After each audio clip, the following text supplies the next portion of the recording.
All right, welcome to part 3, the final class in the series, the Photo Organization and Preservation series. Today we're going to talk about strategies for consistency. And if you remember last time, I told you that I was really excited because every time I start one of these classes, I want to say, this one's my favorite. And I really feel like that about this one as well. Because even though we've learned about photo organization and decluttering and storage and preservation and everything in the first 2 classes, I feel like this part, the strategies for consistency, is what makes it work, so I'm really excited about this one. Note taking is encouraged, but I will be recording this video as well if you want to watch the recording later, but feel free to take notes and ask questions as you like. Okay, so let's review a little bit.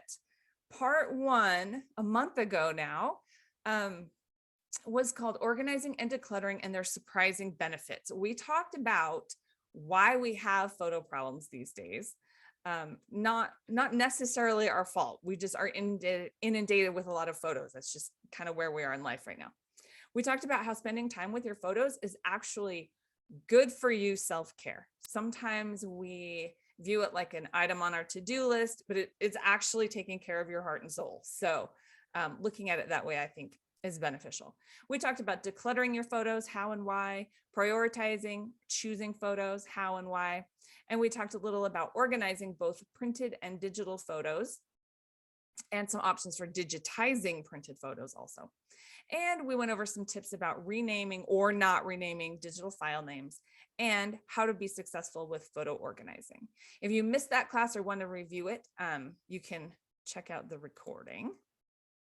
Part 2, we talked about storing and preserving photos and memories. We talked about the important difference between storing photos and preserving them. They're not exactly the same thing. Storing is to sort of put something away for use in the future, and preserving is to keep it alive and sort of use it now.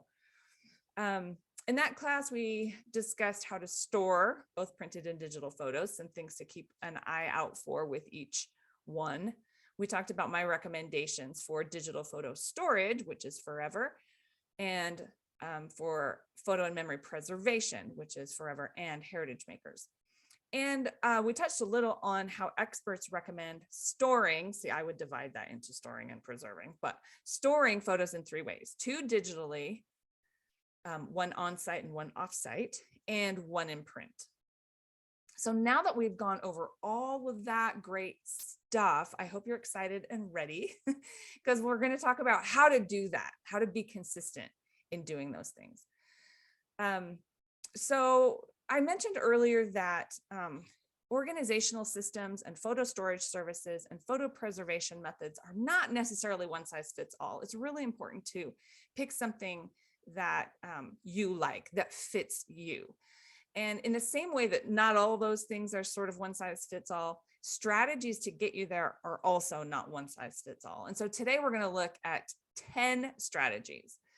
And I hope that 1 or 2 or 9 or a mixture of them will help you accomplish the important photo memory work that you want to do. And as we talk about them, I want you to choose your preferred methods. Some of these are going to work more for one person than they will for another person. So you try on for size the different things that we'll talk about today. So the reason we're talking about strategies for consistency is because so far we've talked about a lot of things that require consistency. Decluttering and prioritizing your must-have photos doesn't just happen once. I mean, maybe you have a lot to work on right now and then you get that done, but then in the meantime, you're still taking more pictures, right? So that requires consistency. You'll have to do that consistently, repeatedly. Same thing with organizing your photos so you can access them.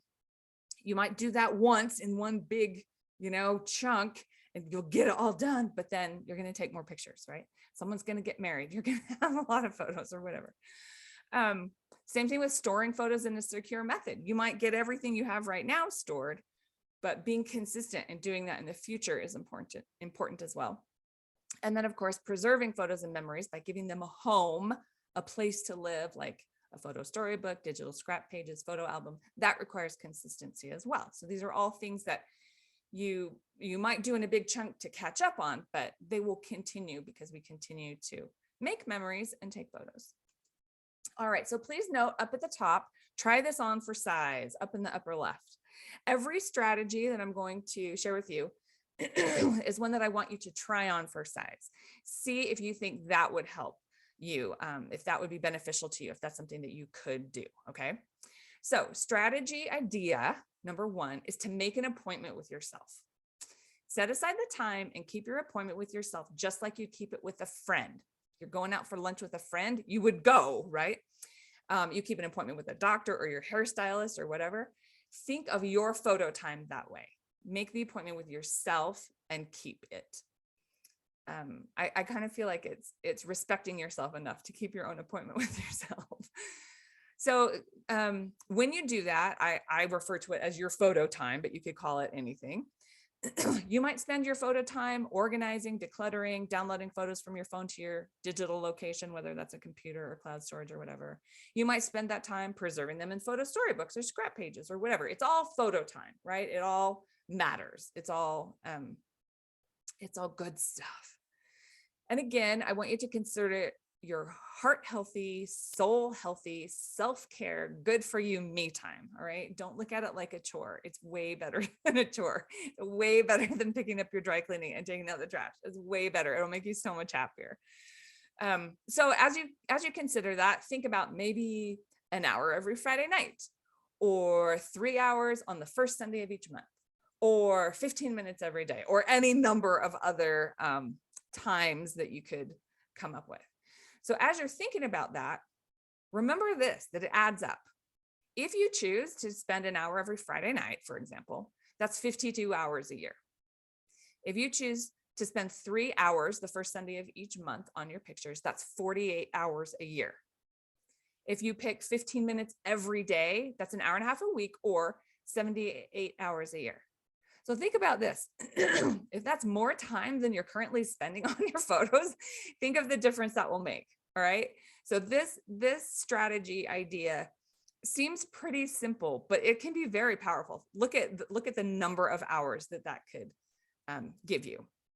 So I call that scheduled, committed time for the win. Okay. So that's strategy idea number 1. So now try on strategy idea number 2 for size. How about this? Make an appointment with someone else. Sometimes it's easiest to accomplish something when we work with someone else. You know, I know plenty of people who go walking every day with a friend, right? Might not necessarily do it on their own, but they do it with a friend. So pictures can be the same thing. You can set aside regular time with a sibling, a friend, a child, or a parent. And remember, someone else needs this too. You are not the only person in the world who has pictures that need some love and attention and care, right? Everyone does. So this is, I think, a great strategy. I want to give you 3 ideas and examples for this strategy. The first one is that I've done this. When I had little kids, I had a good friend who also had little kids, and they were the same age, and they played together very well, and they were little friends too. And we would get together, I don't know, it wasn't all that regular, maybe once or twice a month. And sometimes we do like 3 days in a row, like some solid, whatever. And I'd take all my stuff to her house, or she'd bring all her stuff to my house. And we would just spend the whole day. We'd spend the whole day on our pictures. We'd have little frozen pizza for the kids. And it worked really, really well. And I was always caught up because I had that time set aside to work on it. And it was fun. We actually had a really good time. I know sisters named Jen and Annie who get together every Friday for lunch, and they work on their pictures. So I just think it's a great possibility for you if when you try that on for size, it fits. Two other things that I offer myself, if you want to make an appointment with someone else, are something I called Photo Friend Finder and something I call Photo Rodeo, Rein in Your Photos. So let me tell you just a little bit about those. So Photo Friend Finder is basically just, I will match you, if I can, with an accountability partner that you can work with to help you complete your photo and story projects. You can organize your photos or whatever else you need to do. This is just a free service that I offer for my photo and story treasures clients. That means people using Forever or Heritage Makers with me as their consultant. It will most likely be online unless I can find somebody in your town that would like to be an accountability partner with you. I've done this for a few people and it's kind of fun. People just check in with each other and tell each other, hey, this week I'm going to organize my photos from 2019 or whatever. And then they do it and then they check in with each other. You could do it together, even online over Zoom if you want, or you could just, be an accountability partner and talk, make some plans. So that's one option. The other one that I call photo rodeo, rein in your photos, is it's just time, really. It's time to work on whatever you need to work on with your photos, whether that's organization or putting them in pages or whatever. And again, this is a free service for anyone who's a client of mine. I hold photo rodeos once a quarter. So there's a spring one and a summer one and a fall one and a winter one. And we just get online like this. It's 2 hours and you'll have Zoom open on one tab in your browser. And then you'll have whatever else you're working on also open on your computer. So again, it's just a time to set aside and put on your calendar so you make sure that it happens. And it's kind of fun to do it with friends too. So that is strategy idea number 2. What about this one? Strategy idea number 3. I want you to try this on for size because I find that time is one of the biggest obstacles to doing something with your photos. So what I want you to do is re-examine and reimagine time.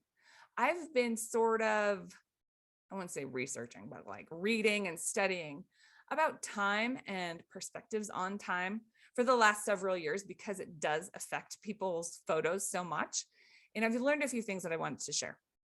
One is that I love this quote, life is long if you know how to use it. So I think time is the same way. We have plenty of it if we know how to use it. The thing is, we are all busy. We are. But are we too busy to be productive? What is all that stuff we're doing? So again, try that on for size. I think this applies to most people, probably not everyone. I mean, some people care for elderly parents or have little tiny kids or work 2 jobs or whatever, right? But I think generally speaking, looking at how we spend our time and what we're busy with is worth something. I read a great article by Ed Baldwin, and he said that as a society, we have come to glorify busyness. It becomes a sign of importance, an excuse, and often an acceptable way to waste time, which was a pretty bold statement. But we're thinking about again. And Bree Weber wrote another great article. She said, busy has become a badge of honor at the expense of gifting our time to ourselves, loved ones, and even strangers. Like we're too busy to just have a polite conversation in the elevator or whatever, right? Sadly, it has become the new answer to how are you? We don't ever say how we are. We just say busy usually. So again, something to try on for size. If that's something, if reimagining and re-examining time would help you with your photos, this is a great strategy. So here's a few other thoughts on time. Regret for the things we did can be tempered by time. It is regret for the things we did not do that is inconsolable. Don't say you don't have enough time. You have exactly the same number of hours per day that were given to Helen Keller, Louis Pasteur, Michelangelo, Mother Teresa, Leonardo da Vinci, Thomas Jefferson, and Albert Einstein. So again, I mean, if you're caring for an elderly parent or, something there, Helen Keller wasn't doing that. So she maybe did have a little more time than you did. But again, something good to think about. Okay, so here are a few tips for how to give yourself more time. Again, based on other things that I've sort of read and studied over the last several years.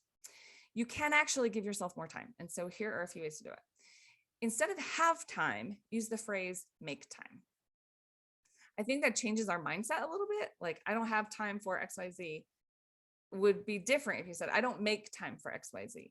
And in some cases, that's fine, right? I don't make time for something not very important to me. That's okay. But kind of try that on. See how using the phrase make time makes a difference.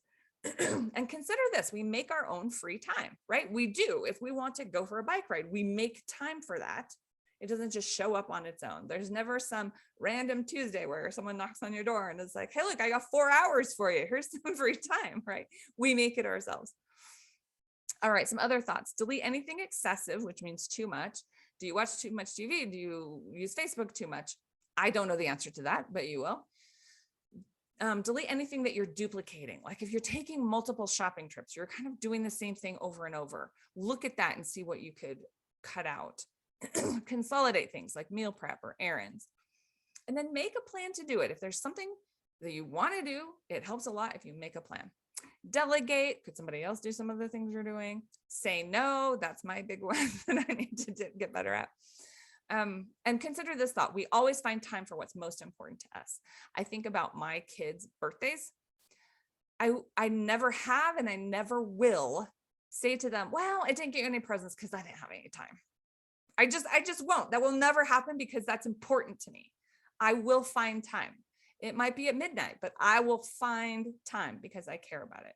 So anyway, those are just some thoughts about looking at time a little bit differently, and seeing if that will help you with your photos. All right, try this strategy on for size. Here's idea number 4. Focus on one thing at a time. I find this very helpful because it helps you avoid overwhelm. And overwhelm is it's something we really need to watch out for because it can be a little bit paralyzing. So with your photos and memories, just focus on one thing at a time because the rest of it will still be there. Yes, maybe you have 10 years worth of photos to organize, or you've got to go through the photos that your grandma gave you or whatever. But if you can just do one thing at a time, the rest of it is still there. If you can focus on the one thing, it's easier to do. It can be easy to feel overwhelmed, but don't give in to that temptation. Jody Moore talks about overwhelm in a very interesting way. She said that overwhelm is just an emotion created by our brains to conserve energy. I'd never thought of it that way before. She said our brains try to sell us on overwhelm. Like, this is a good idea, be overwhelmed, because being overwhelmed is easier than figuring things out. So anyway, that's another strategy, is just to focus on one thing. Don't be overwhelmed. Try to get that out of your brain and just focus on one thing at a time. Strategy idea number 5. I really like this one. I highly recommend this one. Start small, which could also be called start easy, or it could be called start fun. So if you have a lot to do, start small or easy or fun. Would that be working on photos from last year? Would that be starting where you left off? How about a recent event? Or maybe just a small project. We just went to this and such place for the weekend, and I just have a few pictures, and it would be just a small thing I could do. Or with what sounds the most fun. You could start with what sounds the most fun. Like, yeah, I got all those pictures from my grandma, but we just went to Disneyland and I have all that, or whatever, right? So you can pick and choose, but I think starting small or easy or fun is a great strategy because the momentum propels you forward. Once you accomplish one thing, a small thing, an easy thing, a fun thing, you can do it and you get excited and it feels good, and the momentum really does propel you forward. So that's an idea you can try on for size. As well as this one, you do you. Doing what you like, not what everyone else is doing, is very helpful. So I suggest do what works best for you, not what's trendy. The best way to organize, store, and preserve photos is the way that makes sense in your brain. Okay. The best way is the doable way. So even I might have some fabulous ideas that I think are fabulous, but if they don't make sense in your brain, it's maybe not the best way to do it. Okay. So make sure that I think you do you, right? You will be more successful if you're doing something that works for you. Here's another idea to try on for size. Here is number 7. So if you have a lot of pictures to catch up on, I have a couple of ideas. One is number 7 and one is number 8. This one is called the 2-in-1 plan. Because here's the issue. Sometimes we wonder if we'll ever catch up, because while our past photos are waiting for our attention, life goes on and we still take more photos, right? We're still doing more things. We still make more memories. Babies are born, things happen, right? And so it's difficult when you're still making the photos to think, well, how do I catch up on what I've got already to do? And then plus I got these other ones, right? So if you have a lot of photos and memories to catch up, organizing and storing and preserving, you might like the 2-in-1 plan. It works by doing this. You preserve 2 years worth of photos and memories in 1 year, and then you repeat as needed until you're caught up. So here's how it works. So you divide the year into 2 parts. You have the first 6 months and the second 6 months. The first one is the freshest memories, and the second one is other cherished memories. So for the first 6 months, you preserve photos and memories from this year. Okay. So during month 1, you preserve memories and photos from January and February, month 2, March and April, and you can see on down. Once those 6 months are done, you've finished preserving 1 year's worth of photos. And then for the second 6 months of the year, you pick another year, like 2017, and you do the same thing. You organize and store and preserve photos each month. Month 1 will be January and February, month 2, March and April, etc. And then you just repeat as needed. Now, of course, it depends on when your first 6 months starts. You might not have, like if you start January 1st, you don't have January and February photos to preserve. But generally speaking, it can work this way. If you do start in a January, we can switch the order of these two. But anyway, you just repeat as needed. You preserve the current year, and then you preserve 1 additional year, and then you just keep going until you're caught up. So I think that's a great strategy. This one also, I think, is a great strategy. I've seen both of those work for a lot of people. So here's another idea you can try on for size. This one's called the yearbook method. So it's basically one book with all the pictures from 1 year. All right.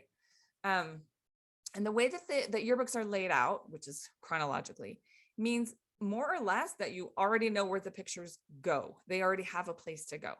So traditional yearbooks are designed with 2-page spreads for each month of the year, right? So like you open the page, on the left-hand side is January, and on the right-hand side is January. And then when you turn the page, the next 2 pages are February, right? Etc. And so I love that because, like I said, you already know where the pictures go. If you have Christmas 2012, you know where that goes. It goes in December in the 2012 book, right? December pages in the 2012 book. So I think that can come together very quickly. So you can approach a yearbook 2 different ways. I've got 2 little red bullet points down there. You can add more pages as needed, right? There was a wedding, you went on a big vacation, something like that. 2 pages might not be enough, right? So you can do that. Or you can stick with a 2-page per month design to help you pare down photos and just choose your favorites, right? So you could do either approach. Here are a couple of shots that a friend of mine took of her yearbooks. Pre-designed yearbooks are available from both Forever and Heritage Makers, and between the 2 companies, there are 4 different platforms, like software things that you can use to create your yearbooks. There's all the way from like very fast, super easy on one side of the spectrum to the whole other side of the spectrum, which is fully creative digital scrapbooking, and all of the platforms are heirloom quality. So I just think that's a really great option for catching up.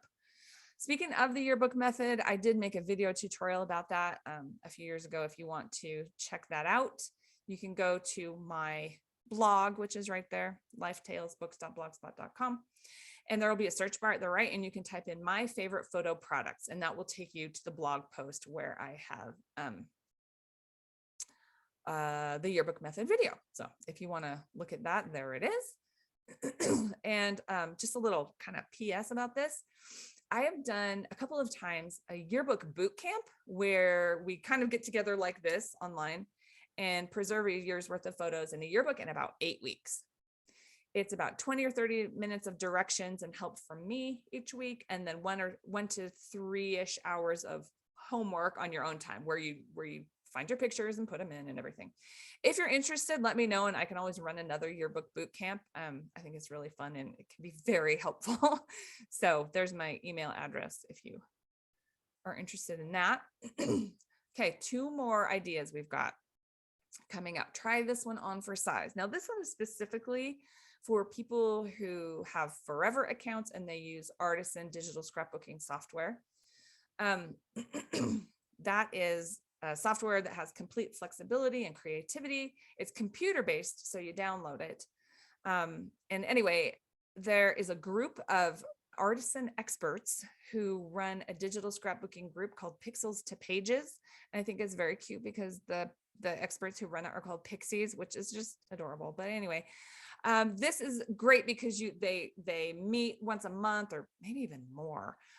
It's online. They have tips and videos and like all sorts of help. So you could be a member of that group if you want to. If you have a forever account, you can find information in there, or you can just ask me. But I think that's a great tool if you use that particular product. Related to that is strategy idea number 10. It's sort of related to the Pixels to Pages idea and a few of the other things that I mentioned, which is to create your own group, right? You have friends who need to work with their photos too. You're not the only one. So you could work with other people. You could think girls' night, right? Once a month, we get together, we all bring snacks and we bring our laptops and do, work on our photos. You could do it in person. Like I said, bring the snacks. Or you could do it online, like I do with things like this, little online events. Anyway, so that's another strategy that you can try on for size. Would that be helpful to you? Is that something that would make it fun and benefit your photos? An easy way to gather your group is to host a class. So I do this for free. I can teach any strategy or class or solution or topic you want, like if you want photo organization or if you want like a class specifically on yearbooks or something like that, you just invite the friends that you want in your photo preservation group to that free class. And then I kind of get you started with whatever it is that you're interested in. And then you on your own can get together regularly after that to work, on your pictures. So if that sounds good to you, definitely reach out. I think it's fun to work with a group of people you already know and love and be able to work on your photos and memories at the same time. So here are a few kind of ideas, a little bit of information if you would like that. Okay, so that's it. We wrapped up 10 strategies. We talked about 10 strategies and lots of options for consistency so that you can stop being overwhelmed by your photos and instead start seeing them and loving them and sharing them. So thank you for coming. I want to end here with a couple of slides here before we go to questions in case you need any websites or email or keep in touch on social media or whatever. You can just jot all those down. So any questions? Anything you want to go over? I can also turn off the recording if anybody wants to ask questions after.